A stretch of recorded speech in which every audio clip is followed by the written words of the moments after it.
আজকে আপনাদের আমি কুমড়ো শাক পাতা বাটা খাওয়ার একটা রেসিপি দেখাবো। আমরা অনেকেই আছি যারা কুমড়ো শাক খাওয়া পছন্দ করি না, অনেকে আবার ডাঁটাটা খায়, পাতাটা ফেলে দেয়। কিন্তু সেই পাতারই এমনই একটা রেসিপি আপনাদের আজকে আমি দেখাবো, যারা একবার এই রেসিপিটা করে খেয়ে দেখবেন বারবার চাইবেন।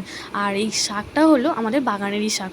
যখন আমরা এই শাকটা কাটি কোথায় নানা রকম সবজি দিয়ে তরকারি বা ডাঁটা দিয়ে ডাল দিয়ে রান্না হয়, কিন্তু মাকে আজকে বললাম একটু অন্যরকমভাবে করতে, কুমড়ো শাকের পাতা বাটা করব। তাই এর আগেও আমি একবার করে খেয়েছিলাম, আমার তো দারুণ লেগেছিলো। তাই ভাবলাম রেসিপিটা একবার আপনাদের শেয়ার করি। আর কুমড়ো পাতাটা কিছুক্ষণ কেটে নিয়ে আমি ভিজিয়ে রেখেছিলাম যাতে আমার ধুতে সুবিধা হয়।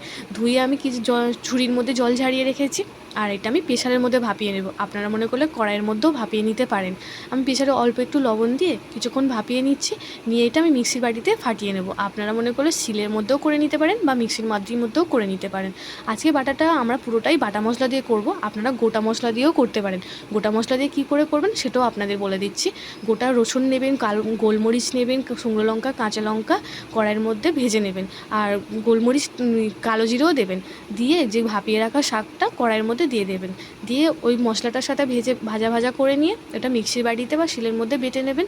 আর আমি এটা পুরোটা বাটা মশলা দিয়ে করেছি। দেখুন কিভাবে করেছি। এই দেখুন, কালো জিরে ফোড়ন দিয়েছি। আর এই যে মশলাটা দিচ্ছেন এর মধ্যে সব রকম আছে, মানে শুকনো লঙ্কা, কাঁচা লঙ্কা, রসুন, গোলমরিচ, পুরোটাই বাটা মশলা ছিল।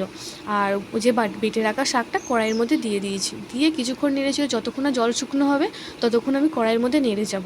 আপনারা মনে করলে চিংড়ি মাছও দিতে পারেন। তখন আমাদের চিংড়ি মাছ ছিল না, তাই আমি দিতে পারিনি। চিংড়ি মাছ দিলে এর বাটাটার স্বাদ দ্বিগুণ হয়ে যায়। আর এমনিও যে করলে খারাপ লাগবে তা নয়, এমনি করলেও বেশ ভালো লাগে। সবসময় মাছ, মাংস, ডিম খেতে কি ভালো লাগে? মাঝে মাঝে তো আমাদেরও মনে হয় যে একটু হালকা করে কিছু খেয়ে দেখি। তখন এইভাবে আপনারা রান্না করে দেখবেন, আপনাদের নিশ্চয়ই ভালো লাগবে। আর কমেন্টে জানাবেন কেমন হয়েছে। আর এটা ভাজা ভাজা হয়ে এসেছে আমার, আরেকটু শুকনো হবে, হতে আমি নামিয়ে নেব। দেখুন আমি নামিয়ে নিয়েছি। দেখো ঠিক এই রকম হতে হবে, তখন নামিয়ে নিচ্ছে। ঠিক আছে। আর এই রেসিপিটা আমার নয়, আমার শাশুড়ি মায়ের। উনি পুরোটাই ওনার হাতে।